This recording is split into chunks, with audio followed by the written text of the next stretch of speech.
श्री स्वामी समर्थ सगळ्यांना. कशा आहात मैत्रिणींनो? आशा व्यक्त करते स्वस्त असाल, मस्त असाल, स्वामींच्या सेवेत रममाण असाल. नागपंचमीचा दिवस बोलता बोलता संपत आला. म्हणजे अजून एक 5-6 तासानंतर आपण झोपलेलो असू. त्याच पद्धतीनं श्रावणी सोमवारचा पण पहिला दिवस आहे. अजूनही शिवमंदिरात कुणी जाऊन आलं असेल, कुणी नसेल तर सगळ्यांनी जाऊन या. आज नसेल, काही अडचण असेल तुम्हाला तर अगदी पूर्ण श्रावण महिना आहे. प्रत्येक लेडीजचा एक सोमवार तरी स्किप होतोच. त्यामुळं असं काही नाही की एक सोमवार गेला मग ताई आमच्याकडून सेवा राहिल्या, असं कुठल्याही गोष्टी तुम्ही मनामध्ये आणू नका. कारण संपूर्ण श्रावण महिना आपलाच आहे. आणि तसं पण महादेव हे इतके भोळे आहेत की त्यांना कुठल्याही खास दिवसाची वगैरे काही विशेष गरज नाहीये. पण श्रावण महिना हा महादेवांचा मानला जातो. आणि म्हणूनच श्रावण महिन्यात जर काही उपाय केले तर आपल्या परिस्थितीमध्ये कमालीचा फरक बघायला मिळतो. असेच काही उपाय मी तुमच्यासाठी आज घेऊन आलेली आहे. सेवा म्हणू शकता किंवा उपाय म्हणू शकता, दोन्हीतलं एकच नाव दोन्हीलाही आहे. तर श्रावण महिन्यामध्ये दररोज एकदा तरी खरं तर महालक्ष्मी अष्टकम हे 3 वेळा 16 वेळा या पद्धतीनं म्हणायचं असतं. त्यामुळे श्रावण महिन्यामध्ये महालक्ष्मी अष्टकम स्तोत्र दररोज 3 वेळा म्हणण्याचा प्रयत्न करा. संध्याकाळी म्हणा किंवा सकाळी म्हणा, पण दररोज 3 वेळा म्हणा. महालक्ष्मी अष्टकममुळे परिस्थिती सुधारते, माता लक्ष्मी आपल्यावर प्रसन्न होते. त्याच पद्धतीने कर्जासाठी खूप छान फरक पडतो महालक्ष्मी अष्टकमचा.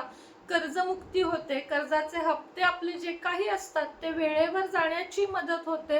म्हणजे एक नाही अनेक फायदे आहेत फक्त महालक्ष्मी अष्टकमचे, जे म्हणण्यासाठी केवळ आणि केवळ 1 मिनिट लागतो. म्हणजे दिवसातला तुमचा 1 मिनिट तुमचेच नशीब बदलवू शकतो. जेव्हा आपण नमस्तेस्तु महामाये श्रीपीठे सुरपूजिते हे जे महालक्ष्मी अष्टकम आहे ते एकदम मनापासून 3 वेळा म्हणतो. त्यामुळं तुम्ही आत्तापर्यंत म्हणत असाल चांगलं आहे, पण यापुढेही म्हणजे श्रावण महिन्यात सुरू केलेल्या सेवा जर आपण अखंड केल्या तर त्याचा रिझल्ट जास्त चांगला बघायला मिळतो. त्यामुळे पहिला उपाय आहे महालक्ष्मी अष्टकमचा.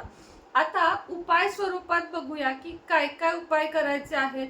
लक्षात घ्या, फक्त महादेवांना नाही तर तुम्ही घरातील माता लक्ष्मीला सुद्धा बेलपत्र आणि बेलफळ हे खूप जास्त प्रिय आहे. एक बेलफळ या श्रावणामध्ये घेऊन या. विकतही मिळते, झाडालाही मिळते. आणि ते बेलफळ तुम्ही या श्रावण महिन्यामध्ये अख्खा महिना देवघरामध्ये पूजा करा. पूजा म्हणजे काय, त्याला काही आपल्याला अभिषेक वगैरे घालायचा नाहीये. आणल्यावर स्वच्छ धुवा, कोरडं करा आणि त्याला धूप उदबत्ती फक्त दररोज दाखवा. आणि ओम नमः शिवायचा जप साधारण मनात जितक्या वेळा जमेल तितक्या वेळा करा. आणि त्यानंतर हे जे बेलफळ आहे ते घरात कुठेही पवित्र जागेवर किंवा सरळ तिजोरीमध्ये तुम्ही ठेवून द्या. बघा, याचाही फायदा खूप होतो. त्याच पद्धतीने माता लक्ष्मीला दररोज 3 बेलपत्र आणि महादेवांना 3 बेलपत्र न चुकता वाहा. आता रोज बेलपत्र मिळू शकत नाही, पण बेलपत्र आणि त्याच पद्धतीने तुळशीपत्र हे असं आहे की जे कधीही त्याचं निर्माल्य होत नाही. दररोज तुम्ही तेच पाण्यात बुडवून किंवा तेच काढून पुन्हा तेच वाहू शकता. इतकं बेलपत्राला आणि तुळशीपत्राला महत्व आहे. म्हणजे आता आपला विषय आहे बेलपत्राचा. तर माता लक्ष्मीला 3 बेलपत्र आणि महादेवांना 3 बेलपत्र हे दररोज वाहा.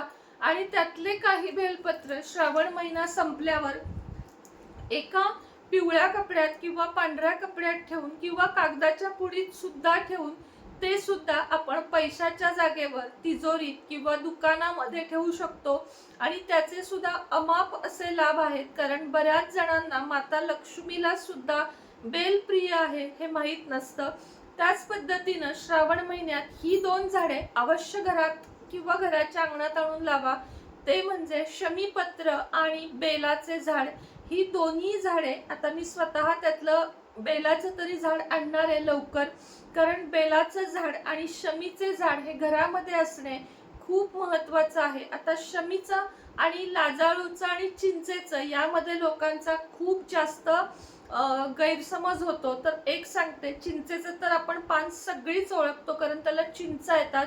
पण शमी आणि लाजाळू यामधला फरक तुम्हाला सांगते की शमीच्या पत्रांना हात लावल्यावर ते लाजत नाहीत, म्हणजेच ते असे एका साईडला असे एकदम एका बाजूला असे होत नाहीत आणि लाजाळूच्या झाडाला स्पर्श केल्यावर ते असे आकुंचन पावतात, हे प्रत्येकाला माहिती आहे. त्यावरून शमीपत्राच्या झाडाची ओळख करा. सरळ गुगलला टाका की शमीचं झाड, नर्सरीवाल्यांना विचारा, शमीचं झाड खूप फायदेशीर आहे. या वर्षी लावलेलं श्रावण महिन्यातील झाड म्हणजे शमीचं झाड, त्याचा मी तुम्हाला नेक्स्ट इयरला नक्की उपाय सांगेन, कारण त्या उपायासाठी आपल्याकडे शमीपत्र असणं म्हणजे आपलं झाड असणं हे खूप गरजेचं आहे.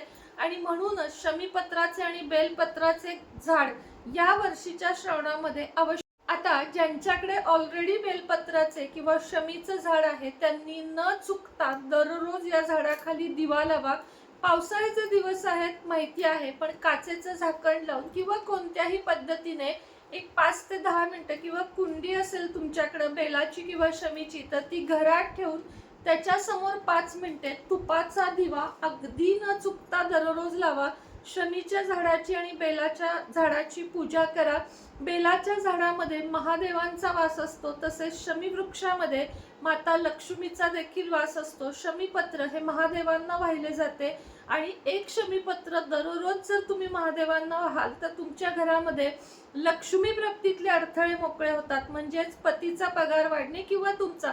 आता हल्ली असं नाहीये की फक्त पतीवर घर अवलंबून आहे, घरातलं प्रत्येक जण कमवत असतं आणि स्त्रियांची वगैरे सगळ्यांची कमाई वाढण्यासाठी, सेव्हिंग्स वाढण्यासाठी शमीपत्राचे अनेक उपाय आपल्याकडे आहेत, जे मी तुम्हाला येणाऱ्या काही व्हिडिओमध्ये सांगणार आहे.